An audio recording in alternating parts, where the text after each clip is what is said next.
let's say someone's stepping over a boundary. And the reason you're aware of that is perhaps because you're getting a little lost in your thoughts and you're thinking about pushing back on it. But then you realize, I see what's going on. I'm pushing back on this. It's creating suffering. It's turning me into someone I don't want to be. Whenever we're pushing back on someone setting a boundary, we're thinking really unkind thoughts about them, judgmental thoughts, thoughts of we have anger towards them, resentment towards them.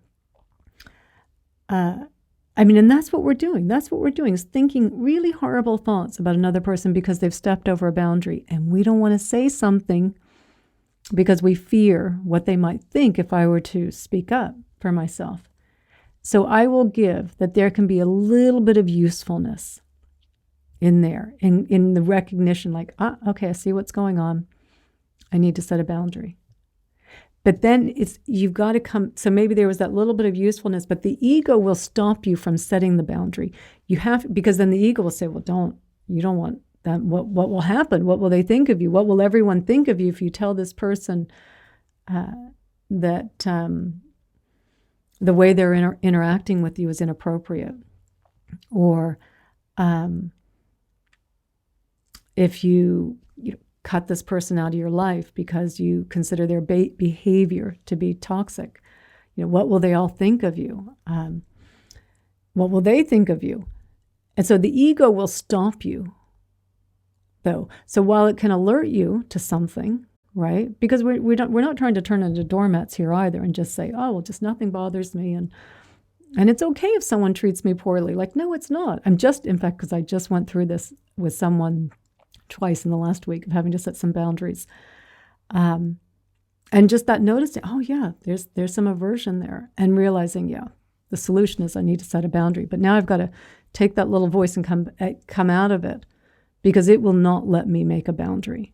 And to come back into my heart to go, they don't know they've stepped over a boundary. I didn't tell them. But now I am going to say something. And yeah, there's consequences, they may not receive it the way that I would intend. One really did. The second one, in fact, I've drafted the email. I haven't sent it yet. But it was just even that recognition, like, yeah, I got to set a boundary. This isn't good. But then to come out of the ego, because the ego does not want to lead.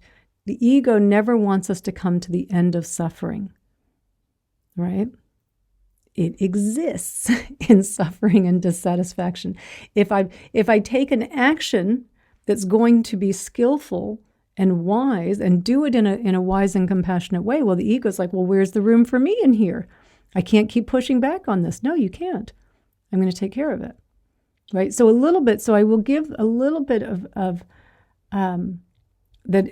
For me, that was a helpful kind of pointer, and I talk about that a lot in the Boundaries workshop, which I'm probably going to do next month, by the way. I haven't done it for a couple of months, the Setting Boundaries workshop. So I think I'm going to do it in April, because it's such a helpful workshop to alert us to when we need to set a boundary, and then to know how to come into our hearts, to do what we need to do, to then follow through and set the boundary, leading to the end of suffering.